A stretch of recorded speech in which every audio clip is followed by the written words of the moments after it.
Halo, selamat malam semuanya. Assalamualaikum warahmatullahi wabarakatuh. Perkenalkan, nama saya Lutfiana Widya. Saya adalah salah satu mahasiswa dari AK102 Universitas Cyber Asia. Pada malam hari ini, saya akan menjelaskan tentang materi fraud and investigation, juga reconcile banking. Nanti kita juga akan praktek bagaimana caranya kita mereconcile banking, dan juga kita akan melakukan adjustment secara cepat. Oke. Sebelumnya, saya akan share screen dulu untuk materi kita pada malam hari ini.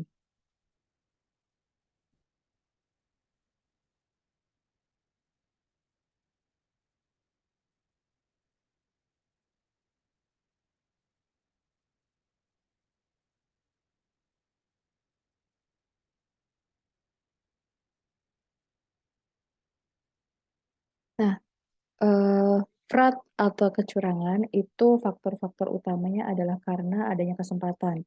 Dan yang pasti dengan adanya kesempatan tersebut, kita ada beberapa hal yang harus kita perhatikan, yaitu pada proses pencatatan atau pembukaannya, kemudian dari beberapa materi-materi yang ada dalam pencatatan tersebut, seperti misalkan contohnya voucher bank, kemudian kas yang tidak pernah di stok di opname seperti itu ya.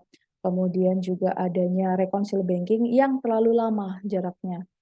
Jadi tidak segera ditutup pada periode tertentu. Kemudian juga biasanya adjustment yang tidak di closing entries kan. Jadi lupa seperti itu.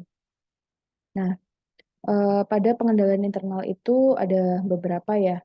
Jadi fungsinya adalah penetapan tanggung jawab. Penetapan tanggung jawab ini bisa disentralkan kepada seseorang. Nah, tetapi kalau misalkan orang tersebut memiliki kedekatan dengan beberapa orang, akan terjadi kolusi seperti itu. Nah, memang harus mencari orang-orang yang setidaknya memang dapat dipercaya. Karena nantinya agar direction dari top up kepada bottom up itu bisa langsung terdirect. Tetapi kan biasanya terhambat dengan komunikasi informal dari beberapa rekan-rekan internal subordinate seperti itu. Jadi memang harus ada middle atau lower management yang nantinya bisa mengeksekusi seluruh decision making dari si top up management. Kemudian pemisahan tugas, jadi contohnya misalkan uh, orang audit atau kemudian misalkan reconcile banking tidak boleh pegang kas, atau kas juga tidak boleh pegang reconcile banking. Dan misalkan contoh yang banyak kita temui adalah finance digabung satu menjadi accounting, itu agak susah juga ya untuk kita memantau seperti itu, karena kan biasanya orang yang bikin voucher tidak boleh untuk nantinya masuk ke penjurnalan. Penjurnalan juga tidak boleh pegang namanya petty cash seperti itu, agar nantinya kita bisa melihat potensi lebih kecil lagi terjadinya fraud atau kecurangan.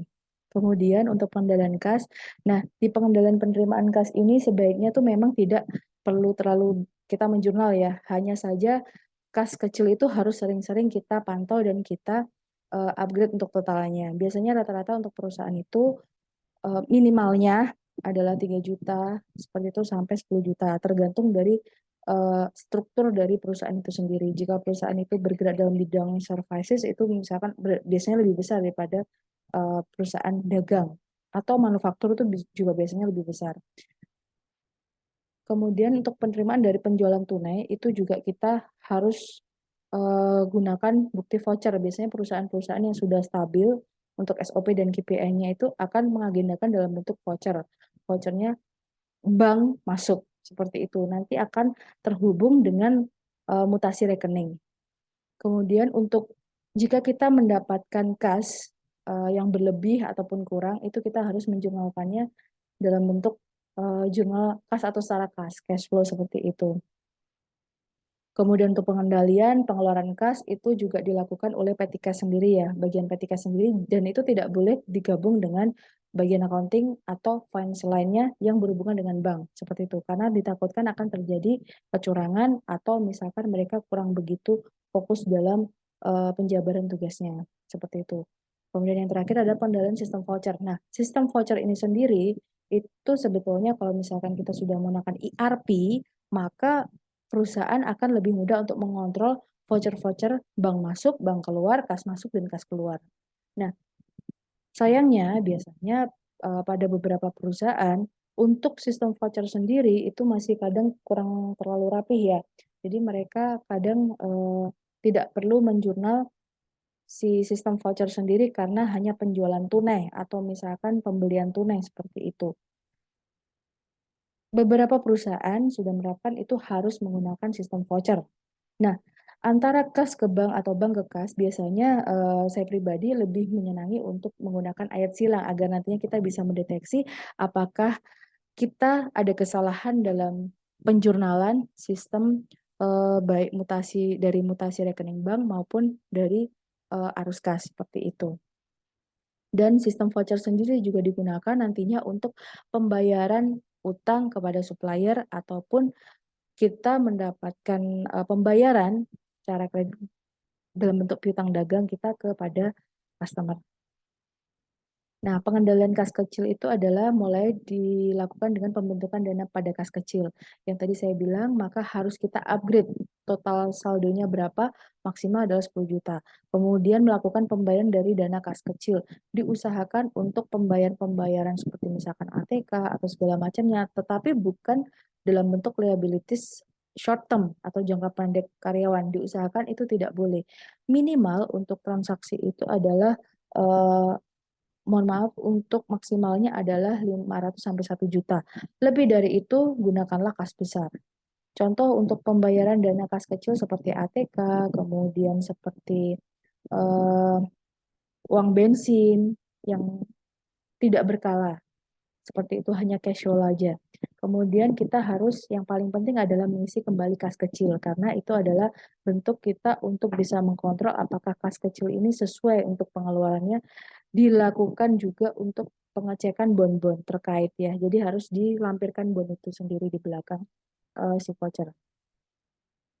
Nah, kemudian fitur pengendalian penggunaan bank. Itu kita yang pasti, yang sering itu adalah rekonsiliasi banking. Kita harus tahu selisihnya ada berapa antara laporan saldo bank dan juga laporan dari GL atau buku besar. Jika ada selisih, maka kita harus mencari berapa hutang cek beredarnya dan juga jumlahnya tuh apakah nantinya setelah kita jumlahkan balance atau tidak. Kemudian melakukan setoran bank dan juga menulis cek. Ini untuk penulisan cek sendiri juga ada batas maksimalnya ya. Itu jikalau saldonya itu harus dicek dulu. Jika lebih dari 45 maka kita tidak bisa 3 hari, maka kita tidak bisa melakukan uh, reimburse. Seperti itu, kita tidak bisa menarik uang dari cek tersebut. Kemudian melakukan setoran bank itu sendiri juga kita nantinya melakukan pembayaran itu diusahakan dalam bentuk cek agar nantinya bisa meminimalisasi resiko dari si fraud tadi. Nah, kemudian laporan bank terdiri dari memorandum debit dan memorandum kredit.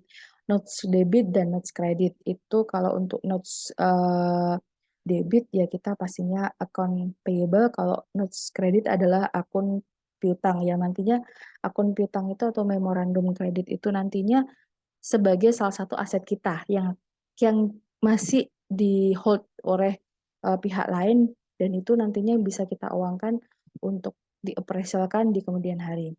Kemudian kita lakukan juga rekonsiliasi rekening bank agar nantinya bisa balance antara laporan saldo bank juga GL atau buku besar. Dan nanti jika tidak sama kita akan melakukan memorial journal. Oke, sekian dan saya juga akan menjelaskan tentang cara rekonsiliasi banking dan juga kita melakukan uh, rekonsil secara cepat, adjustment secara cepat. Ini saya coba bukakan dulu untuk laporannya. Nah, ini ada laporan. Laporan yang saya dapatkan dari salah satu perusahaan properti di tempat saya. Nah, ini kita melihat di sini ada voucher, nomor voucher. Nah, segini banyak ya. Untuk transaksinya itu sangat menguras waktu dan tenaga sekali. Nah, bagaimana cara saya untuk bisa segera cepat mendapatkan hasilnya, apakah ini balance atau tidak, seperti itu kita sambungkan dengan, nah, ini ada buku besar, ya kan? Jadi ini tadi laporan saldo bank, dan sebelah sini adalah besar. Nah, buku besar ini ada buku besar perusahaan dan ini adalah laporan saldo bank dari banknya kita, dari bank. Nah, untuk bisa balance biasanya ya, yang menjadi ketidaksamaan itu adanya bank cas seperti itu atau tax interest dari si banknya itu sendiri. Kalau misalkan kita ada adjust course juga, itu juga mempengaruhi dari laporan keuangan kita. Kok nggak sama, kok nggak balance dengan punyanya bank. Nah, itu kita harus adjust. Nah, caranya adalah saya menggunakan kita blok ya, itu pada nomor voucher, kemudian eh, selanjutnya kita tekan kontrol, kita tekan juga di bagian referensi pada buku besar juga, voucher-voucher mana yang sama. Kemudian kita masuk ke conditional formatting if. Nah, di sini conditional formatting if, karena ini posisinya sangat confidential, jadi tidak bisa ditampilkan ya. Jadi intinya nanti kita masuk ke conditional formatting if dari Excel, kemudian kita klik dan kita cari mana yang eh, melakukan duplikasi. Nah, nanti jika tidak ada duplikasi berarti misalkan contoh yang ini. Nah, ini tidak ada. Kita harus cari voucher fisiknya. Apakah ini nantinya cuman kedobelan voucher seperti itu ya, hanya double voucher ataukah itu memang belum dimasukkan ke laporan saldo bank kita. Nah, jika ada yang seperti ini dan kita sudah mencari dan ternyata memang ada, nah kita harus melakukan namanya reconcile banking. Reconcile banking contohnya ada seperti ini, saldo banknya berapa, kemudian dikurangi saldo buku besarnya. Nah, kita akan mendapatkan selisih dan selisihnya nanti akan kita masukkan ke persamaan mana-mana saja yang ceknya masih beredar seperti itu. Misalkan contoh ini ada cek yang beredar tadi namanya JBK berapa tadi ya, kita masukkan, terus kita lihat jumlahnya berapa. Nah, nanti kita akan tahu, oh ini loh yang menyebabkan dari selisih si rekonsil bank dan juga buku besar seperti itu. Itu gambaran singkatnya ya teman-teman ya. Jadi nantinya dengan adanya kita sering melakukan rekonsiliasi seperti ini, maka kita akan lebih sensitif untuk melihat adanya fraud atau kejadian-kejadian yang dimana itu tidak wajar. Nah, bagi perusahaan yang sudah menerapkan ERP itu lebih gampang sebetulnya untuk kita bisa mendeteksi fraud itu sendiri. Contohnya seperti SAP FICO, kemudian juga GLS System, tetapi sayangnya beberapa ERP itu sendiri juga punya kekurangan ya. Jadi misalkan seperti JL System itu sering saya coba juga logout, sering logout, login seperti itu. Kalau SAP FICO itu lebih lemot atau segala macam. Nah, itu tergantung dari perusahaan itu sendiri. Nah, makanya pemilihan ERP itu sangat penting untuk nantinya bisa menunjang kinerja kita ketika kita melakukan salah satunya reconciliation ini. Oke, saya rasa cukup sekian dari saya. Jikalau nantinya ke depan bisa lebih baik dan teman-teman bisa melakukan deteksi dini, itu lebih dimungkinkan untuk nantinya teman-teman bisa mengembangkan dari apa yang tadi sudah saya jelaskan. Oke, saya rasa cukup sekian dari saya. Saya mohon diri untuk nantinya kita bahas di video selanjutnya. Selamat malam semuanya. Assalamualaikum warahmatullahi wabarakatuh.